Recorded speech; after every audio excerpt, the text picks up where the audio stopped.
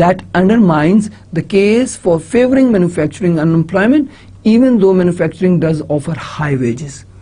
Countries with high dualistic economies also seem to have a greater deal of urban unemployment. An increase in number of manufacturing jobs will lead to rural-urban migration so large that urban unemployment actually rises. Therefore, protection-induced job creation may actually make things worse. Okay?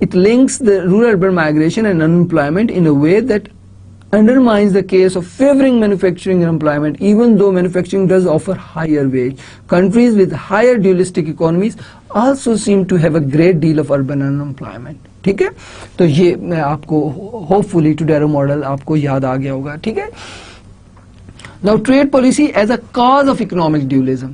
ٹھیک ہے, the trade policy has been accused both of widening the wage differential between manufacturing and agriculture sector. So instead کہ جی manufacturing اور agriculture sector کی wage کے difference کم ہو اور یہ dualism کم ہو, ٹھیک ہے, یہ بلکہ اس کو جو ہے وہ آپ کی ٹریڈ پالیسی کیا کرتی ہے, اس کے جو ڈفرینس ہے اس کو وائڈ کر دیتی ہے ویجز کا. جو آپ کا ایگریکلچر اور مینوفیکچرنگ سیکٹر کے لیبرر کی ویج ہے اس کا ڈفرینس جو ہے وہ اور وائڈ ہو جاتا ہے. Fostering excessive capital intensity because of artificial high wages. اب چونکہ ویج ریٹ آرٹیفیشلی ہائی ہوگا تو پھر آبویسلی مینوفیکچرنگ سیکٹر جو ہے وہ کس طرف جائے گا, کیپٹل انٹینسو ٹیکنیکس کی طرف جائے گا یا لیبر سیونگز ٹیکنیکس کی طرف جائے گا. تو پھر اس کا مطلب کیا ہوا کہ بجائے اس کے کہ یہ جو فرق ہے یہ کم بڑھتا چلا جائے گا. Wage differential are viewed as a natural market response. The monopoly power of union whose industries are sheltered by import quota for foreign competition. So veg differential آپ کو اوبیسلی یاد ہوگا کہ ایک تو نیچرل مارکیٹ ریسپانسز ہے اور پھر monopoly power of the trade union جو اپنی ویجز کو آرٹیفیشلی جو ہے وہ ہائی رکھوا لیتی ہیں. Now we'll discuss export oriented industrialization, the East Asian miracle. لیکن پہلے اس سے کہ ہم یہ ایکسپورٹ اورینٹیشن انڈسٹریلائزیشن کی طرف جائیں, let's try to understand the basic concept of export promotion policy اور ایکسپورٹ اورینٹیڈ انڈسٹریلائزیشن کیا ہوتا ہے. دیکھیں پہلے میں نے آپ کو بتایا تھا کہ دیکھیں ٹیرف اس لیے لگایا جاتا ہے تاکہ آپ اپنی انفینٹ انڈسٹری کو پروٹیکشن دے سکیں. وہ پروٹیکشن آپ کو اس لیے دینا ہوتا ہے کیونکہ آپ جو ہے آپ نے مینوفیکچرنگ سیکٹر جو ہے وہ ڈیولپ کرنا ہوتا ہے اور آپ یہ کنکلوڈ کر چکے ہوتے ہیں کہ مینوفیکچرنگ سیکٹر کے ڈیولپ کیے بغیر آپ ڈیولپڈ کنٹری نہیں بن سکتے. اس لیے آپ امپورٹ ٹیرف لگاتے ہیں اور اپنے جو مینوفیکچرنگ سیکٹر ہے اس کو پروٹیکشن دیتے ہیں اور تاکہ آپ کا جو ہے وہ with the passage of the time آپ کا جو سیکٹر ہے مینوفیکچرنگ سیکٹر وہ کمپٹیٹیو ہو جائے اور وہ جو ہے آپ کی امپورٹس کے سبسٹیٹیوٹس تیار کرے تاکہ آپ کا جو گیپ ہے بیلنس آف پیمنٹ کا وہ یعنی کہ ڈیفیسٹ جو ہے وہ ختم کیا جا سکے. یہ بیسک جو ہے وہ آرگومنٹ تھا. اب ذرا دیکھیے دوسرا آرگومنٹ یہ ہے, دوسرا پالیسی یہ ہو سکتی ہے کہ آپ امپورٹس کو جو ہے ان کے سبسٹیٹیوٹ مت تیار کریں بلکہ وہ چیزیں جو آپ آلریڈی ایکسپورٹ کر رہے ہیں ٹھیک ہے ان کو فوکس کریں. ایکسپورٹ اورینٹیڈ انڈسٹری جو ہے وہ انٹروڈیوس کرائیں. مین ایکسپورٹیبلز جو آلریڈی آپ ایکسپورٹ کر رہے ہیں اسی انڈسٹری کو ڈیولپ کریں. ٹھیک ہے جی, اپنی ایکسپورٹس کو ڈائیورسیفائی کریں, اپنی ڈیسٹینیشنز کو جو ہے وہ ڈائیورسیفیکیشن اس میں لائیں. ٹھیک ہے, تو آپ سمجھے کہ ایک طرف یہ کہ آپ اپنے امپورٹ کے سبسٹیٹیوٹ تیار کریں, دوسری طرف کیا ہے کہ آپ اپنے ایکسپورٹ کو پروموٹ کریں. ٹھیک ہے, امپورٹ سبسٹیٹیوٹ کریں یا ایکسپورٹس کو پروموٹ کریں. تو یہ دو پالیسیز ہیں, import substitution policy, export promotion policy. اگر ہم نے ایکسپورٹ کو پروموٹ کیا جو ڈیفیسٹس ہیں بیلنس آف پیمنٹ میں وہ ختم ہو سکتے ہیں. ٹھیک ہے جی, تو اب ہم ڈسکس کریں گے ایسٹ ایشین میریکل کو ایکسپورٹ اورینٹیڈ انڈسٹریلائزیشن کے حوالے سے. From the mid-1960s onward, exports of manufacturing goods primarily to advanced nation was another possible path to industrialization for the developing countries. Okay, high performance Asian economies, a group of countries that achieve spectacular economic growth. In some cases these achieved economic growth of more than 10% per year. Okay, so یہ سارے جو newly industrialise countries جنہیں ہم کہتے ہیں جو ہے ہم ایچ پی اے ایز بھی جنہیں بولتے ہیں یعنی کہ ہائی پرفارمنس ایشین اکانومیز کی جو بات کی ہے وہ ان کے حوالے سے ہم بات کر رہے ہیں. ٹھیک ہے جی, سو ان سم کیسز اکنامک گروتھ جو ہے ان کنٹریز کے اندر مور دین 10% تھی. ٹھیک ہے جی, اور یہ ایکسپورٹ اورینٹیڈ انڈسٹریلائزیشن کو انہوں نے فوکس کیا تھا. ٹھیک ہے, they suggest The differences in trade policies may explain difference in growth rate.